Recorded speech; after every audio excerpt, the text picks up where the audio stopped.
sadarbeef gaabbee guyyootana baaruu jaalala koomaadhee miira kun awwaaluu amma ifanaaf ta'ee hundunaaf gaaleera jireenya si malee jiraachuu bareera kuusanii kennanii hawwiyaa kadhaala aarsaa kaffalanii dabuunoo jaalala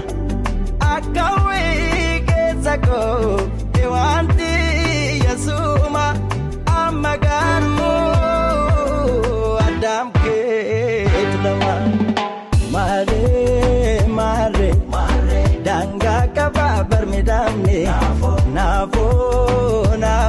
naafoo suma dhiisuu dadhifamne maaloo